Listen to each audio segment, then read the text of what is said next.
жonu жеңген кыргыз элдин урпактарыбыз. Азгырса да заман, алдаса да жаман, кастык кылба өз мекениңе.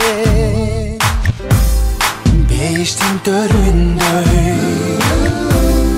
берметтин өгүндөй, берекелүү жерим Кыргызстан.